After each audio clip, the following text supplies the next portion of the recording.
many get tired along the way. Because the reality is, though we all begin the race of faith, but it is not all of us that are able to finish it.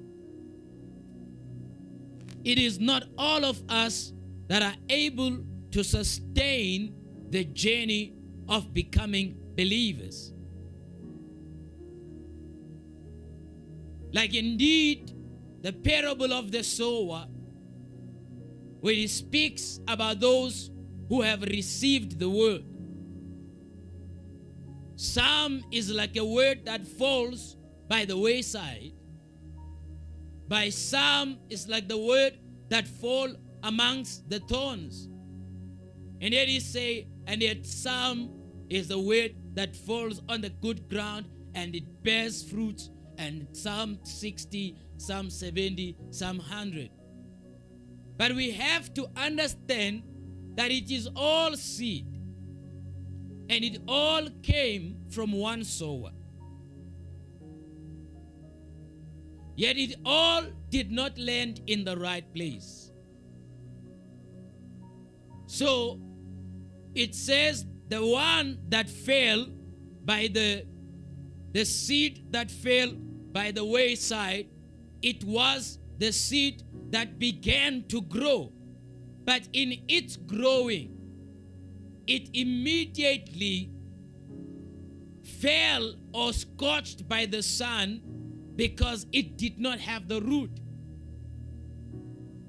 So it was growing perfectly until the sun scorched it, and because it had no root to draw water out of the soil, then it died. Then it says the other seed, it is indeed the seed that fell amongst the thorny place. Because even though with excitement they received the word of God, but because of the cares of the world, because of the worries of this world, then their word of God could not be effective in them. The word of God could not grow in them. So they ended up falling through that. So it is by evidence that all of us begin to do what is good. We begin to believe. We begin to run the race of faith. But it is by divine experience that not all of us are able to complete the journey of whatever that we had started. That some fell along the way. Some give up along the way. Some do not grow, and yet some grow and bear the fruit. But we have to understand, why are some able to complete the journey, and why are some unable to complete the journey that others have completed? Rather than just as the parable tells us, that it is because of falling on different grounds, which obviously the Bible tells us these different grounds are simply different hearts. But it is more because of the condition of the heart. And the condition of the heart, it is not just because these guys or these people are evil people, but it is because of what has happened in the course of their lives. What has happened to them? Why did it happen that after excitedly receiving the word of God, then all of a sudden the word of God was unable to produce in them? What happened? How did the cares of life and the worries of life overtake the power of the word that was in their hearts? It is because along the way they got discouraged. Along the way they began to be demotivated. along the way, they could no longer feel the excitement that they felt from the beginning. When they started, they were excited.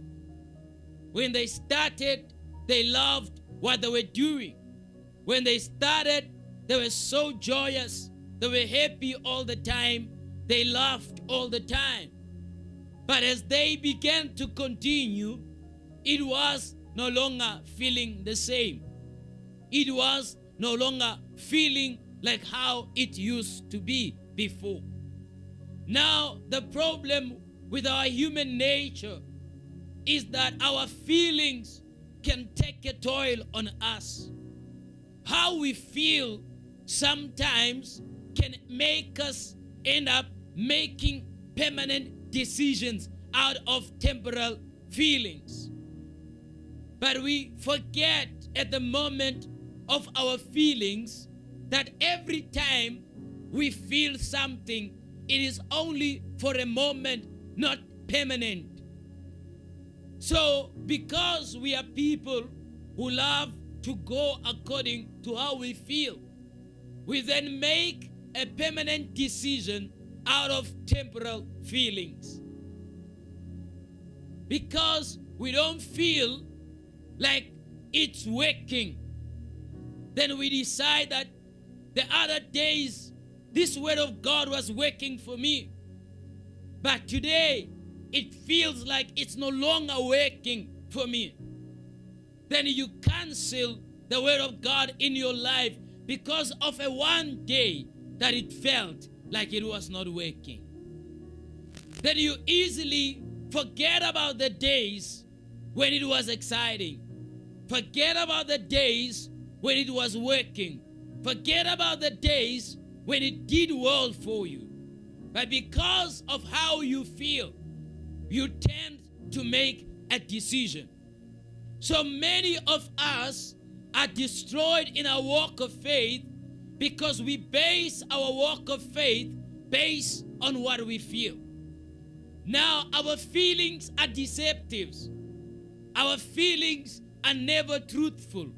Our feelings never tell us the reality of things.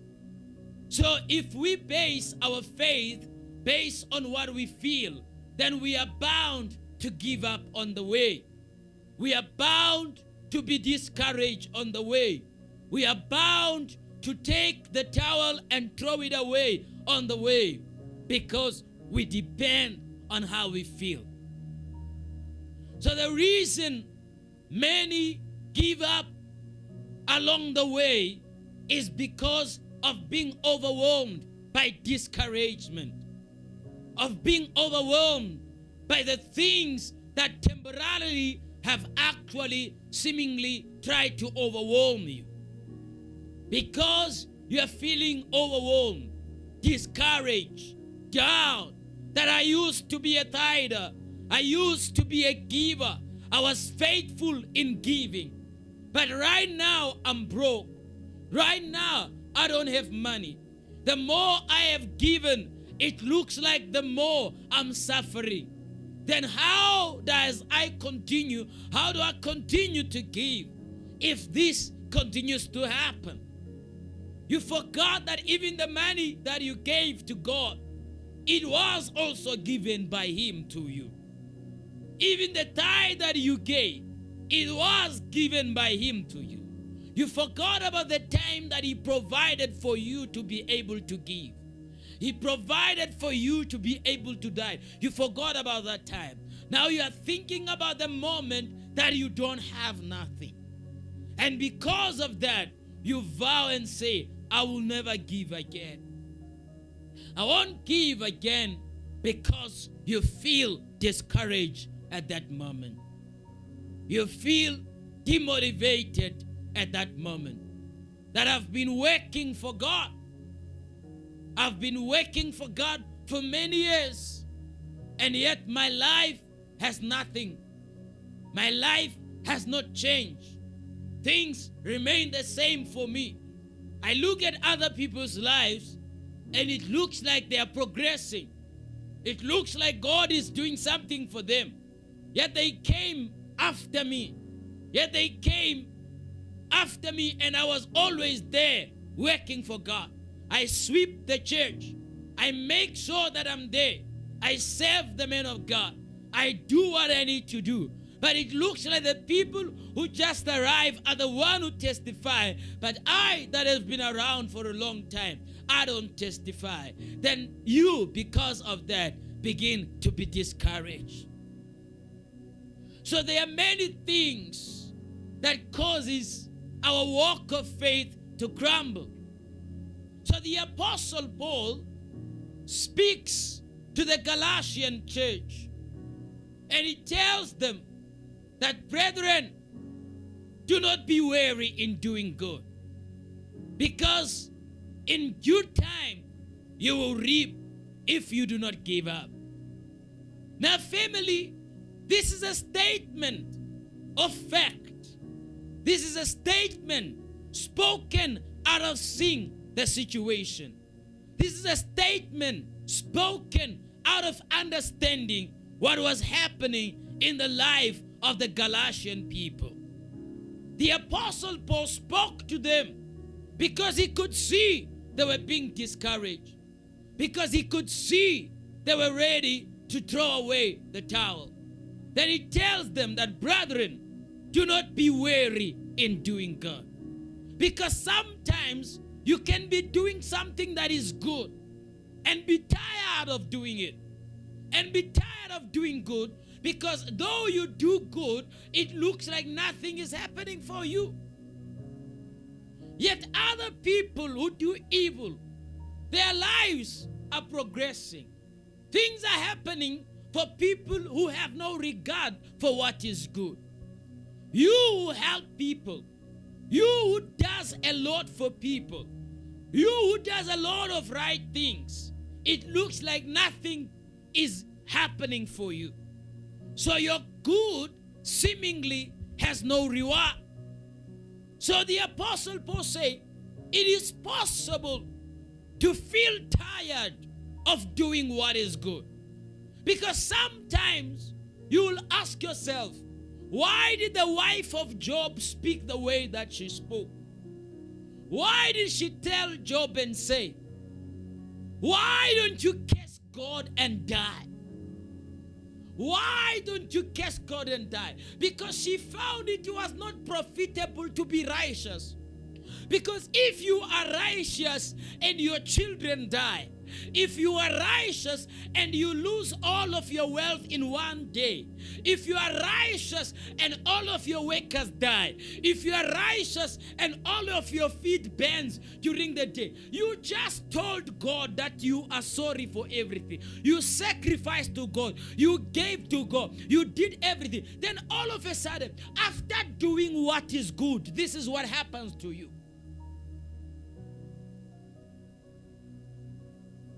How can you do what is good and after, just immediately you finish doing what is good, your children die, your wealth goes, everything that you own burns away?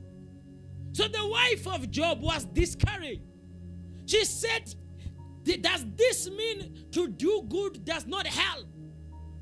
Because how has it helped you if all that you do is good, yet this is what has happened to you? Sometimes what has happened to you has not even happened to unbelievers. It has not even happened to people who do not believe. But you that